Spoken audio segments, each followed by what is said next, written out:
Good morning. I am doctor Kunal Sinha, medical head the redefine skin clinic. तो आज हम बात करने जा रहे हैं पिगमेंटेशन के बारे में। पिगमेंटेशन दाग धब्बा जो कि शरीर के किसी भी भाग में हो सकता है, कभी चेहरे पे भी अमूमन पाया जाता है, गले पे या शरीर के किसी भी भाग में। तो इसके क्या क्या रीजंस हो सकते हैं? तो पहला सबसे इम्पॉर्टेंट रीज़न है constant sun exposure.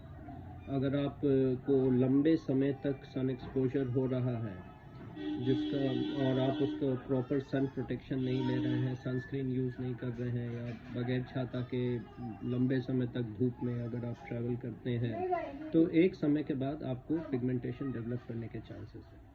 Other reasons हो सकते हैं like hormonal imbalance, hypothyroidism, polycystic ovarian disease, कुछ medicine like oral contraceptives, tetracyclines, इनसे भी पिगमेंटेशन अलग अलग भाग पे आ सकते हैं। सो दूसरा अलग कारण ये भी हो सकता है कांस्टेंट रबिंग, स्क्रबिंग, बहुत ज़्यादा लूफा या कुछ यूज़ करते हैं जो कि नहाने के वक्त आप बहुत घिसते हैं, तो वो फिर धीरे धीरे करके एक बहुत ही रेसिस्टेंट पिगमेंटेशन में डेवलप कर सकता है, जिसको हम एमाइलोइडोसिस भी कहते हैं, क्यूटेनियस एमाइलोइडोसिस। फिर अदर किसी को परफ्यूम एलर्जी भी हो सकता है, डाई एलर्जी भी हो सकता है, जो कि ग्रेजुअली फिर वो भी पिगमेंटेशन में डेवलप कर सकता है। बहुत सारे मिथ्स एसोसिएटेड हैं पिगमेंटेशन को लेके, जैसे कि अगर आप इंडोर्स काम करते हैं या फिर मोस्टली कार में ट्रैवल करते हैं, आपका सन एक्सपोजर बहुत कम है, तो आपको सनस्क्रीन की ज़रूरत नहीं है। ये कम्प्लीटली गलत बात है, ये फॉल्स है। आप चाहे इंडोर्स काम करें या धूप में काम करें, आपको आई मीन यूवीए और यूवीबी रेज का पेनिट्रेशन हर जगह रहता है, खासकर यूवीए रेज का। सो सनस्क्रीन आपको हमेशा ऑन डेली बेसिस यूज़ करना चाहिए। बावजूद इसके कि आप घर में ही रहते हैं या फिर आप ऑफिस में ही मोस्टली काम करते हैं, सन एक्सपोजर कम भी है, तब भी आपको सनस्क्रीन रेगुलर बेसिस पे यूज़ करना चाहिए। दूसरा है कि अगर पिगमेंटेड एरिया को आप जितना ज़्यादा घसेंगे, रगड़ेंगे, स्क्रब करेंगे, वो कम होगा नहीं, बजाय इसके वो उल्टा बढ़ेगा। सो पिगमेंटेड एरिया को कम से कम रब और स्क्रब करना चाहिए।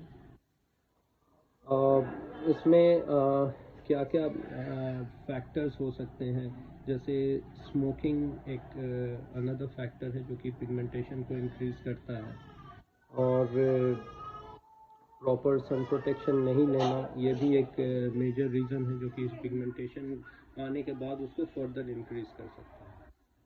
सो अगर हम जनरल इसके ट्रीटमेंट पार्ट की बात करें, तो ट्रीटमेंट में बेसिकली हम सनस्क्रीन तो देते ही, ये तो मस्ट है, जो कि एटलीस्ट SPF 30 और PA ट्रिपल प्लस हो, और उसके साथ कुछ डीपिगमेंटिंग एजेंट्स भी हम देते हैं, जैसे बहुत सारे डीपिगमेंटिंग एजेंट्स आते हैं, कोचिक एसिड, ग्लाइकोलिक एसिड, फिर ब्यूटेन्स, लाइकोराइस एक्सट्रैक्ट, बहुत सारे डीपिगमेंटिंग एजेंट हैं।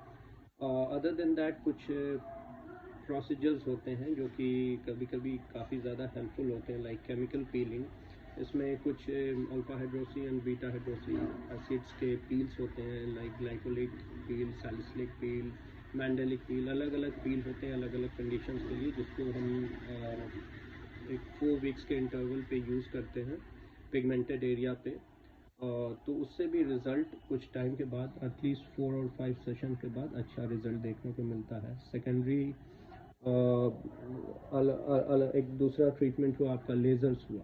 हाँ, एक बात मैं बता दूं, लेज़र हर एक टाइप के पिगमेंटेशन का ट्रीटमेंट नहीं है, कुछ टाइप के पिगमेंटेशन को ही लेज़र ट्रीट कर सकता है। तो ये भी एक मिथ है कि लेज़र से सभी पिगमेंटेशन चले जाते हैं। तो लेज़र्स में यूजुअली हम ND या Q स्विच लेज़र यूज़ करते हैं, जो कि फिर उसमें भी नंबर ऑफ सेशंस लगता है, 4 to 5 डिपेंडिंग अपॉन कि आपका पिगमेंटेशन डर्मल है, एपिडर्मल है, कितना एरिया है ना। तो इन सब बातों के ध्यान में रखते हुए नंबर ऑफ सेशंस डिसाइड किया जाता है, फिर एनर्जी लेवल उसमें एडजस्ट किया जाता है। तो ये कुछ मेडिकल ट्रीटमेंट है। होम रेमेडीज़ की अगर हम बात करें तो आप जनरली क्या यूज़ कर सकते हैं, जैसे कि दही और टर्मरिक का पेस्ट भी यूज़ कर सकते हैं। टर्मरिक की एंटीसेप्टिक और एंटी इन्फ्लामेटरी प्रॉपर्टीज़ भी है। और अगर अदर होम रेमेडीज़ की बात करें तो आप मैश्ड पपाया का मास्क बना के अपने फेस पे यूज़ कर सकते हैं, उससे भी इंस्टेंट ग्लो आता है। तो ये कुछ एक तरीका है, होम रेमेडीज़ है जिसको आप यूज़ कर सकते हैं। थैंक यू, बस इतना ही। और अगले वीडियोस के लिए भी आप इस चैनल को काइंडली लाइक और सब्सक्राइब कर लें। Thank you so much.